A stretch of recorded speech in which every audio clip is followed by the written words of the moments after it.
How's everybody doing? Welcome back to my channel in a brand new video. So today I'm going to be reading through One Piece chapter 1061. All I gotta say is that this last stretch of chapters we've had, post Wano, they have been an absolute gold mine. Like, they've been incredible chapters, especially the last one, 1060, with what we saw.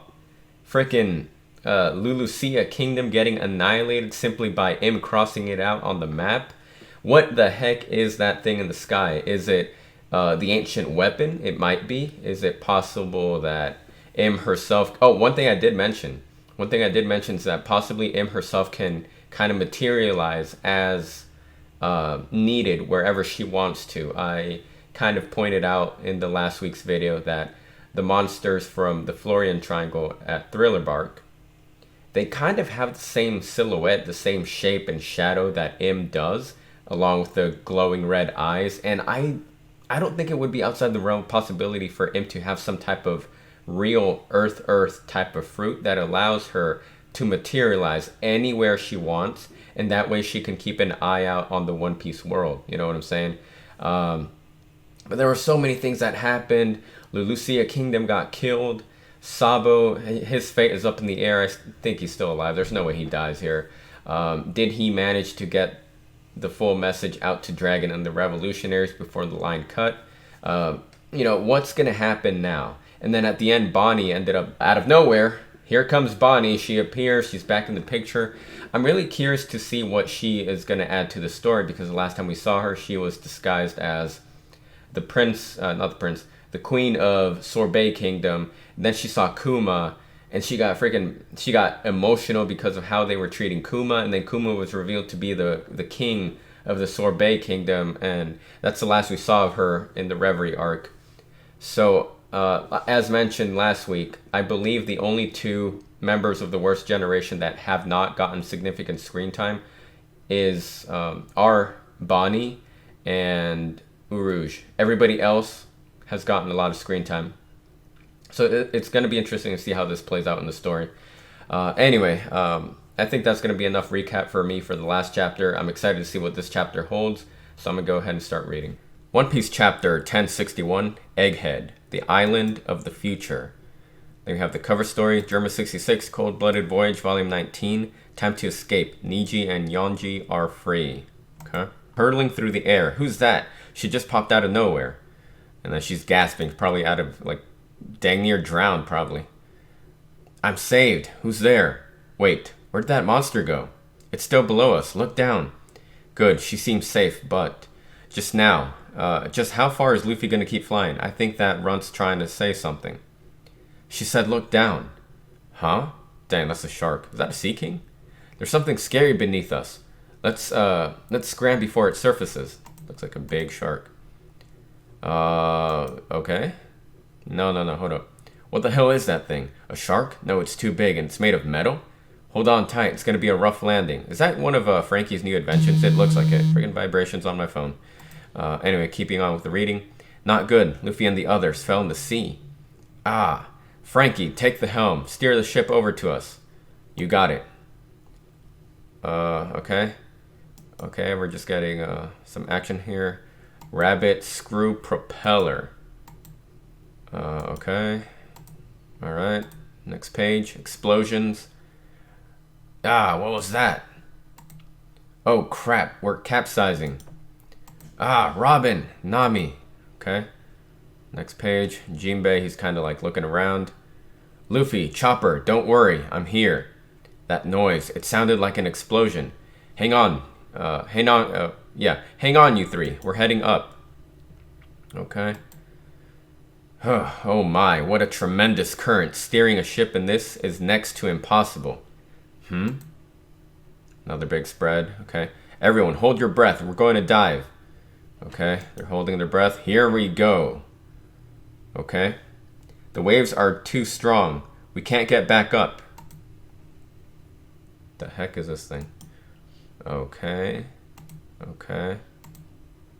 A nearby island. G14 Naval Base. Be good. Be good, boys and girls now. Wait, what? Yeah, okay. It's medicine time. Navy HQ Captain Tashigi. Hey, look, it's the kids from Punk Hazard. They're still with her. Nice. I'm only drinking this because Toshigi said so. It's yucky. Blah. We've all shrunk quite a lot, haven't we? Oh, dang, they're getting smaller, huh? Nice. They were, yeah, they do look smaller. Okay, so we've shrunk quite a lot, haven't we? Absolutely. I hardly recognize you, Mocha. Mocha? Mocha. Yeah. Toshigi, have you got a sec? It's that pest Helmeppo. Can't you do something about him? G14 Commander Vice Admiral Dahl. I don't think I've ever seen her. She got to be a new character, right? I like her design. She looks nice. All right. You know I can't. His best friend's life's on the line here, and I'm worried about Captain Kobe too. He's our junior. As a Marine, after all. Okay. Please, you have to listen. I'm begging you. We're all on the same side, right? I second this. You hear? I owe Kobe. Navy HQ, Lieutenant Commander Sword Helmeppo, and Hibari. Okay. You have to come with us to Pirate Island, Prince. Please, Prince, we need you. Pirate Island? That's Emperor Blackbeard's home turf. We'll be swarmed by pirates if we stick our noses into that beehive. That's why it's called Hachinosu. Okay. Navy HQ, Rear Admiral Prince Gruss from Sword. Okay. Egghead's so close to us. Why can't we deploy a Seraphim? Are you crazy? Both of you calm down. At the moment, we can't get a hold of Drake either. We're in no position to act right now. Is that clear? Luffy's group. How can you not know who I am? I'm part of the worst generation just like you. We were both on Sabaody 2 years ago. Oh, you're part of it too? Dang, look at this panel right here. Holy crap. Don't forget, we're enemies, and the name's Bonnie. So essentially, okay, so she's saying, thanks for staying my back out there. Don't sweat it, Bogey. And here comes Luffy just calling everybody by anything except the right name. So I guess Jewelry's nickname is Bogey. Okay. Gotta say, that's some nice artwork over here. That's a nice panel. Okay. Ah, it's so cold. Are you seriously an emperor? What's the deal with you? What's the deal with your wanted poster anyway? I thought your hair was white now. They made quite a stir about it in the papers, you know. Oh crap, so they're finally going to bring up Luffy's wanted poster. It hasn't been brought up that he transformed to 5th gear. Joy Boy Nika. It hasn't been brought up. So now it's the first time it's being brought up post Wano. Oh, that's just how I look when I'm totally free. Dang. What's that supposed to mean? Anyway, aren't you worried about the rest of your crew? They'll figure it out. I can't believe you got the Knight of the Sea with you, too. Since we're on the subject, what happened to your ship and crew? That is a big question. We haven't seen them since the Magma Island with Blackbeard. I came alone. That metal monster back there gobbled up my ship. That reminds me, I'm starving. Let's go find a restaurant. I'm hungry, too. Oh, do you have any money? On you, Luffy? You boneheads don't have a clue, do you? You're not going to find any food joints here. This is a government island. Do I have to spell everything out for you? We're on Egghead, the island that's said to be 500... Whoa, hold up. We're on Egghead, the island that's said to be 500 years in the future. Oh, dude! Dr. Vegapunk's research lab is based here. Vegapunk? I know that name. Vegapunk's the reason I'm here. We've got business. Are we finally gonna get frickin' Vegapunk information? Is he finally gonna make an appearance in the story? So the moment I read the bubble 500 years into the future, my immediate thought was Vegapunk, right? You know, and then I read the next bubble and that's confirmation. Okay, so that's interesting. So we might finally have a Vegapunk show up in the story. Okay, so Vegapunk's the reason I'm here. We've got business. Next page. What the heck is that? Dude, whatever this thing is huge, dude. It picked up the Sunny like nothing in 2 hands. What the heck? A giant robot?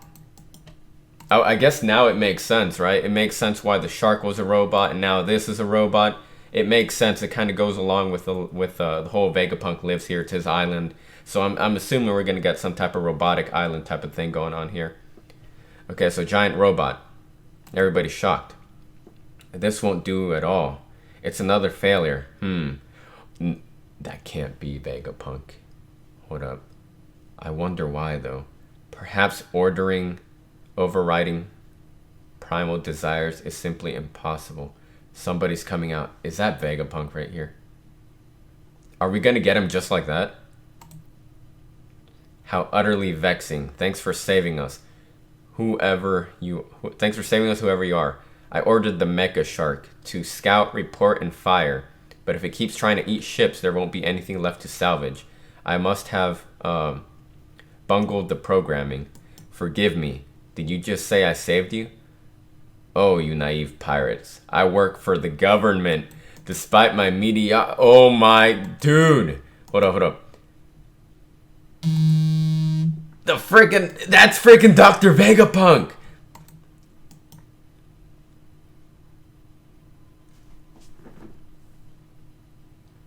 You know how long it's been since they've mentioned...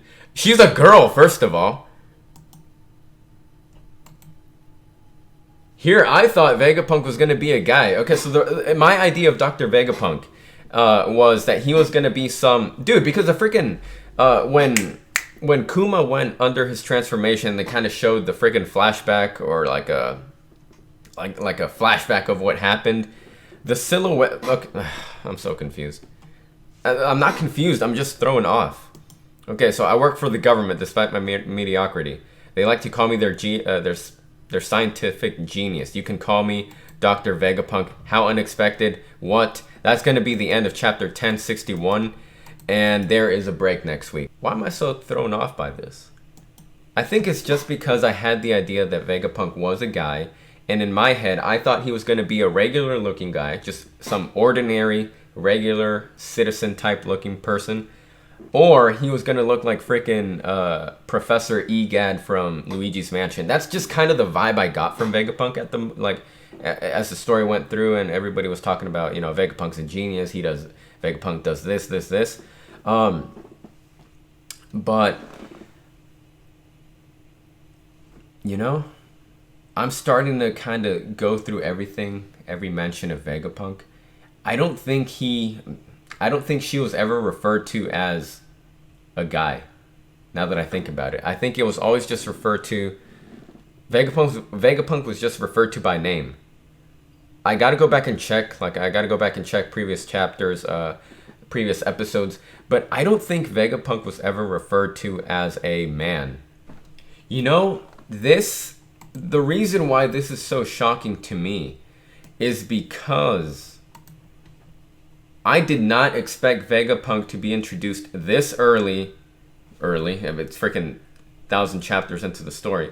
But, you know what I'm saying? Like, I didn't expect Vegapunk to be introduced this early into the next segment, like, into the next saga of One Piece, right?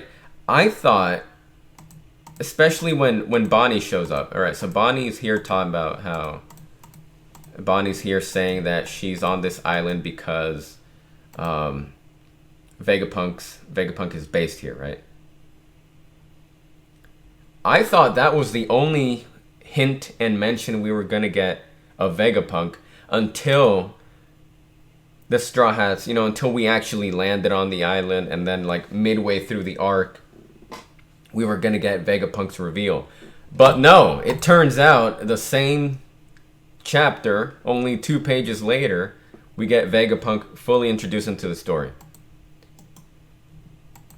I like how she kind of downplays her skills. You know, oh, I'm mediocre, but, you know, I work for the government, but even though I'm mediocre, they still like to call me their scientific genius. She's being a little...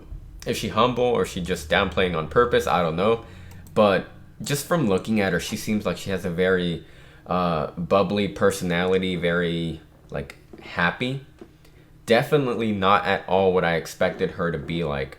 For whatever reason, Kuma decided to join the government. He was known as Tyrant Kuma. No, hold up. He was the king of the Sorbet Kingdom. He joined the government. He became known as Tyrant Kuma, and then for whatever reason, he let Vegapunk experiment on him, essentially turning him into a human weapon to the point where he has absolutely no consciousness. Like, he doesn't even have a brain anymore. The Kuma we have right now is literally a human weapon, a cyborg. No recollection of his human life whatsoever. The big mystery to us is, why would Kuma do that? Why did Kuma go to that extreme to become a weapon for the government? And I think even Doflamingo went on record of saying Kuma was like a lapdog, essentially, of the government, like a slave to the government. And then he literally became a slave to the government by becoming property of the Celestial Dragons.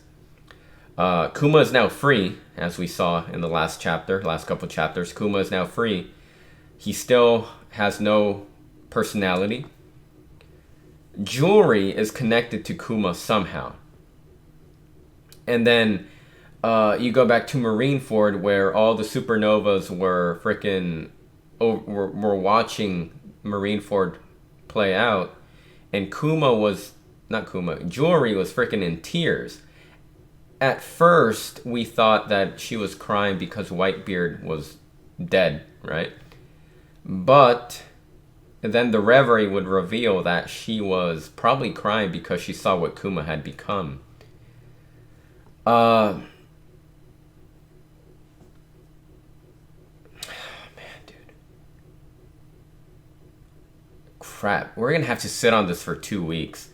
And I know we're not going to get every answer when we come back, when One Piece comes back in 2 weeks for the next chapter. But there's so many things that need to be answered. What are the devil fruits?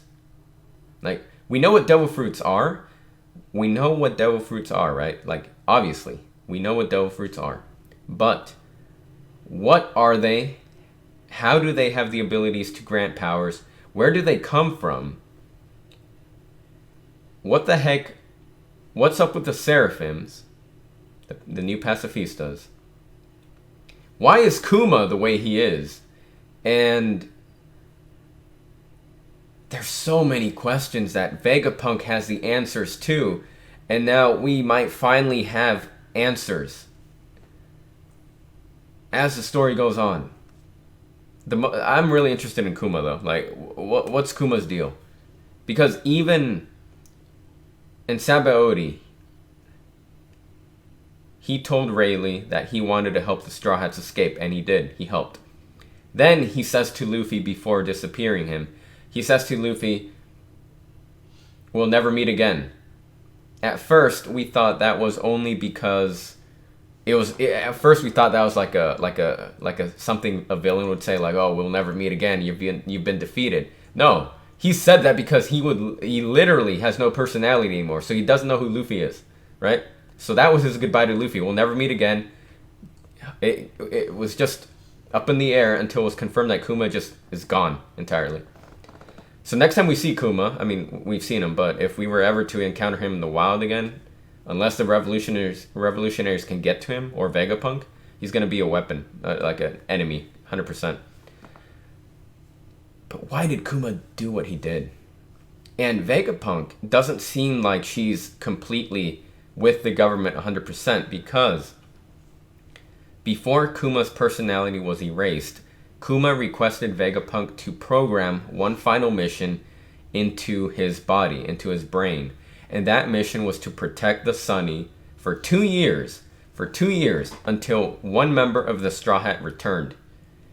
And when Frankie returned to Sabaody, Robot Kuma, Kuma just got up and he said, "Mission accomplished." And then he just walked away. He just walked away like nothing. That tells me that Vegapunk isn't 100% with the government. She probably just acts in her best interest, whatever makes her the most money, I guess, whatever benefits her. So she's not completely bad, but she's not completely good, because she's making weapons for the government in the form of children, by the way. But yeah, there is a lot to unpack here, and I'm looking at Vegapunk's design. She has a jumpsuit, the number 02, number 2 on her suit as well. There's a lot to unpack. Absolutely did not expect I really did not expect Vegapunk to show up today. Not at all. Okay. Anyway, that's going to do it for my reading of chapter 1061 of One Piece. Hope y'all enjoyed. Thank you for reading this with me. Let me know what y'all thought about this chapter. And other than that, I hope you guys have a good day. Stay safe out there. Take care. Stay hydrated. Drink a lot of water. and I will see you in the next video.